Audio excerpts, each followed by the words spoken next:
दोस्तों नमस्कार। दोस्तों एक सवाल आज जितने भी हम भारतवासी हैं, एक सवाल आप लोगों से पूछना है कि जो महिला प्रथम भारतीय महिला इंटरनेशनल पिस्टल शूटर रह चुकी हो, जिसके सामने प्रथम जुड़ा हो, यानी कि फर्स्ट पहली महिला भारतीय इंटरनेशनल पिस्टल रह चुकी हो, जो technical officer, range officer, special educator, उसके साथ साथ national gold medal 24, gold medal 3, international खेल चुकी हो, तमाम तरीके के गोल्ड मेडल्स उनके पास हो। तो आपके हिसाब से हमारी सरकार को ऐसी प्रथम महिला international pistol shooter Dilraj Kaur को क्या इनाम देना चाहिए? आपको लग रहा होगा कि एक सरकारी नौकरी, अभी उन्हें कहीं पे ट्रेनिंग वगैरह दे रहे होंगे जो हमारे पिस्टल शूटर है, क्योंकि अभी ओलंपिक आपने देखे होंगे कि ओलंपिक में हम लोगों ने कितना नाम रोशन किया। लेकिन आप जानकर हैरान हो जाएंगे। अब दूसरी तरफ ये देखिएगा, 11 दिन के उपवास क्योंकि 15 वर्ष के आश्वासन, 100 दिन का संघर्ष, नतीजा क्वेश्चन मार्क, कब जागेगी सरकार क्वेश्चन मार्क। मैं कैमरामैन को कहूँगा जरा इधर पूरा कैमरा घुमाएं, आपको रोड नज़र आ रही होगी, चलती फिरती रोड आपको नज़र आ रही होगी। सबसे व्यस्त रोड कही जाती है और सबसे पोर्च इलाका ये राजपुर रोड इसको कहा जाता है, और गांधी पार्क बिल्कुल सामने है। और गांधी पार्क के सामने पे ये देखिएगा, कुरकुरे बेचते हुए, कुरकुरे नमकीन बेचते हुए दो चेहरे आपको नज़र आएंगे। और जिन चेहरों की मैंने बात करी है, जो मैंने पीछे आपको दिखाया था, दिलराज कौर प्रथम भारतीय महिला इंटरनेशनल पिस्टल शूटर, वो ये रही, और साथ में माता जी बैठी हुई हैं। 100 दिन के तकरीबन संघर्ष करते हुए हो गए कि कम से कम जो उन्होंने भारत के लिए जो खेला है, जो भारत का नाम रोशन जो किया है इंटरनेशनल में जाके पूरे विश्व भर में, उसका इनाम क्या मिल रहा है ये देखिएगा। जो मैंने आपको शुरुआत में सवाल पूछे थे, सरकार उनको क्या इनाम देगी, तो सरकार ने उनको ये इनाम दिया कि कुरकुरे बेच रही हैं, यहाँ पर साथ में बैठी हुई हैं, और 100 दिन से तकरीबन हो गए हैं और 11 दिन से उपवास पर बैठे हुए हैं, कुरकुरे बेचकर अपना गुजारा भत्ता कर रहे हैं। थोड़ा जरा चेयर दे दीजिए जरा। तो दिलराज कौर से हम लोग बात करेंगे। हम लोग धरना प्रदर्शन करते हैं, हमें लगता है कि बड़ा आम है धरना प्रदर्शन करना, उपवास करना, लेकिन जो इसको करता है, कहते हैं एक डायलॉग है कि कबर का हाल मुर्दा ही जानता है कि कितनी परेशानी उसकी होती है, दिन रात धूप में, बारिश में। और जब बारिश का टाइम होता है तो यहाँ पर पूरा पानी भर जाता है, और पानी भरने के बाद उसके बाद यहाँ पर जो मच्छर होते हैं दिन रात यहाँ पर बैठे रहते हैं। तो आप खुद ही सिचुएशन का आकलन कर सकते हैं कि किस हाल में जो प्रथम भारतीय महिला इंटरनेशनल पिस्टल शूटर है दिलराज कौर जी, वो किस हालत में यहाँ पर रह रहे होंगे। ये इनाम हमारी सरकार ने इनको दिया है। दिलराज जी, सबसे पहले तो मैं बड़ी शर्मिंदा हूँ कि हम लोगों ने इस प्रकार की सरकार चुनी है, जो हम जिनको सम्मान मिलना चाहिए था, जिन्होंने देश का नाम रोशन किया, देश को गौरवान्वित किया। आज वो इस हालत में बैठी हुई कुरकुरे नमकीन बेच रही है, और 100 दिन हो गए हैं और भूख हड़ताल में बैठी हुई है।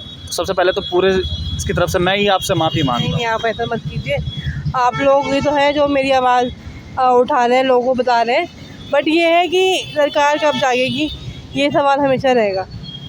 कैसे जागेगी सरकार? क्या पता कैसे जाएगी। आज 2 अक्टूबर है, गांधी जी का जन्मदिन है, अहिंसा के हम पालक हैं, तो इसके लिए हम लोग शांतिपूर्वक स्वातंत्र धरना कर रहे थे। आज से हम लोग 11 दिन के उपवास बैठे कि कभी तो कहीं ना कहीं तो हमारी सुनवाई हो जाए।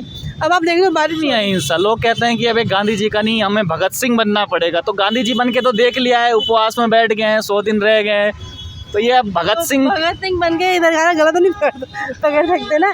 अब आप देखिए बारिश हो रही है, हम लोग जब बारिश है चाहे धूप है, शुरू में तो पत्थर थे कुर्सियाँ में, तो बाद में हमारे किसी अंकल ने ला के देखिए, आप कैसे बैठते हो पत्थरों पे, तो पत्थर पे बैठे हैं, धूप में बैठे हैं, अब बारिश में बैठे हैं। अब जब सरकार नहीं समझ रही तो सरकार ही गलती है ना, और सरकार मतलब शायद इतनी सेंसिबल नहीं है। माता जी ने तिरपाल भी निकाल दिया है पूरा, भीग जाता सामान हमारा। तो गुजारा बसर कैसा चल रहा है आपका? आपके फादर भी नहीं है जी, बस भगवान जी, बाबा जी की मेहनत, दाल रोटी तो चल ही जाती है। और ये है कि बस बैठे यहाँ पे। कितना दुख होता होगा ना कि मतलब देश के लिए खेले हैं और देश हमें ये इनाम दे रहा है कि सड़कों में बैठकर ये कुरकुरे ये नमकीन बेचनी पड़ रही है? मजबूरी।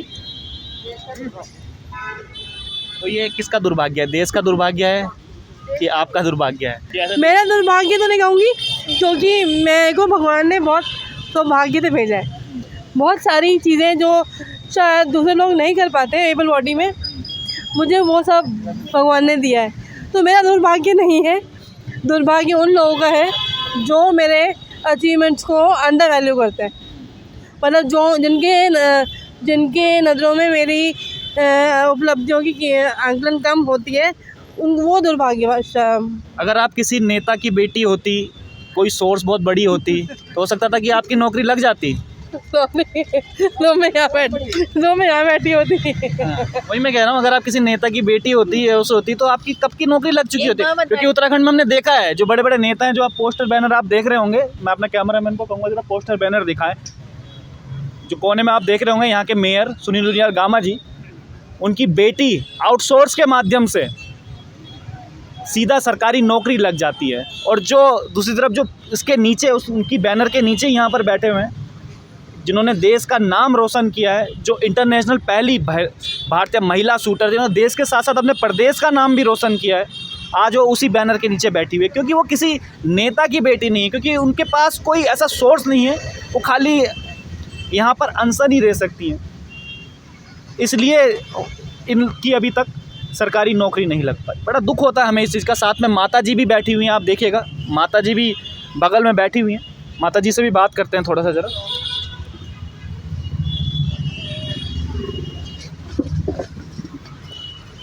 माता जी, मैंने अभी बैनर पोस्टर दिखाया है, मैंने कहा वो देखिएगा। सुनील गामा जी मेयर हैं देहरादून के, उनकी बेटी बिना किसी सोर्स के, या फिर अब मैं प्रेमचंद अग्रवाल की बात करूं जो विधानसभा अध्यक्ष हैं, उनके बेटा बिना किसी उसके सरकारी नौकरी लग जाता है। लेकिन जो देश के लिए खेली है आपकी बेटी, गर्व होता होगा कि देश के लिए खेली है, और बड़ा दुख भी होता होगा कि किस देश के लिए खेली है।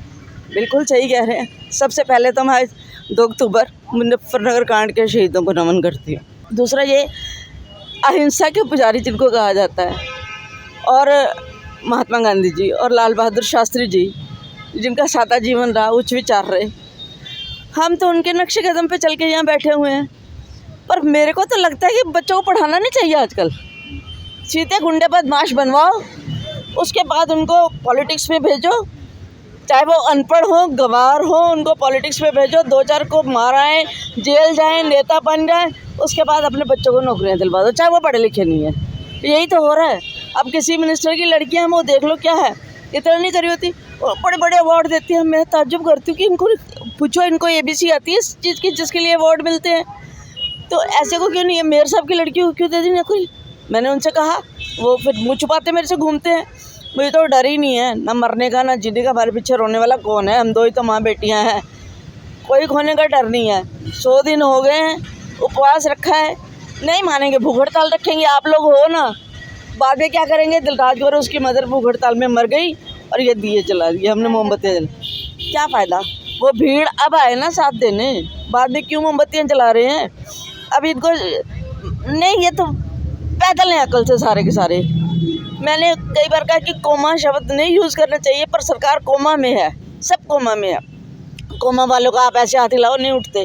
क्योंकि मैंने अपने हस्बैंड को कोमा में देखा, मैंने अपने बेटे को कोमा में देखा, मुझे पता कोमा वाला का। मैं किसी को बद्दुआ नहीं देती, पर सरकार का सिस्टम कोमा में है, ये सब कोमा में है। क्या करें, बताओ क्या करूं फिर मैं? यहाँ नहीं, कोमा से आदमी जाग जाता है, वरना फिर आदमी चला जाता है। उसी प्रकार सरकार का भी यही हाल होगा। हाँ, जाग जाएंगे तो अच्छी बात है, नहीं तो फिर जाएंगे अपने आप ही। अब वो क्या इलेक्शन आने वाले हैं, सब तरह के नेता आ रहे हैं। हमारी सरकार आई, अरे तुम्हारी सरकार जब थी तब क्यों नहीं नौकरी दी तुमने?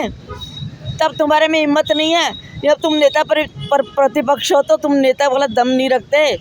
ठीक है, शहीद भगत सिंह बनना चाहिए, बन सकते हैं, पर नहीं, फिर क्या करेंगे ये? फिर हमें कहेंगे आतंकवादी आ गए, उग्रवादी आ गए, गुंडा बदमाश आ गए, 50 एलिगेशन लगा देंगे, अभी धमकियाँ मिल रही है, कल को उठा के जेल बंद कर देंगे हमें।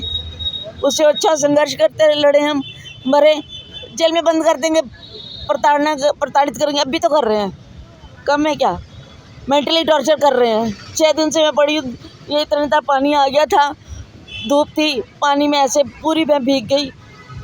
तबीयत तो खराब हो ही जाती है ना इस चीज़ में, ना भी हो जो तबीयत अच्छे नहीं सोच समझते ना। समझेंगे एक दिन, मुझे लगता है कि ज़रूर समझेंगे। और आज उपवास 2 अक्टूबर है, दुनिया शांति मना रही है, दिवस मना रही है। हम तो शहीदों को प्रणाम करते, वो रो रहे होंगे शहीद, मैं आंदोलनकारी हूँ अपनी नौकरी छोड़ी मैं, वो तो दे दो इससे। रो रहे होंगे शहीद, क्या है हमने उत्तराखंड के लिए, ऐसे उत्तराखंड के लिए हमने अपनी शहादत दी, रो रहे हैं आज वो। बड़ा विचित्र देश है हमारा।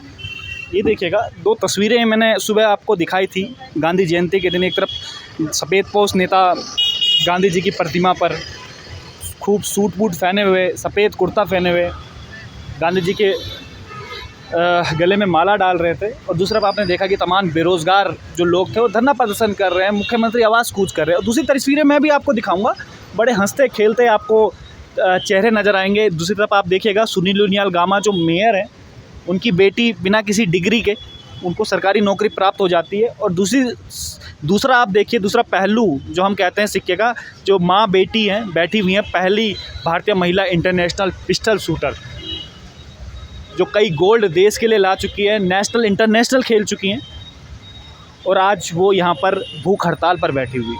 तो बड़ा विचित्र देश है हमारा, और ये विचित्र देश शायद हम और आपके कारण ही ये विचित्र देश हुआ है। जो हमने ऐसे, जो हमारे नेता है, उन लोगों को हमने कुर्सी पर बैठा दिया और हम उनसे सवाल भी नहीं पूछ रहे हैं। तो सवाल पूछना बड़ा ज़रूरी है। आज के लिए इतना ही। आप देख रहे थे आपका अपना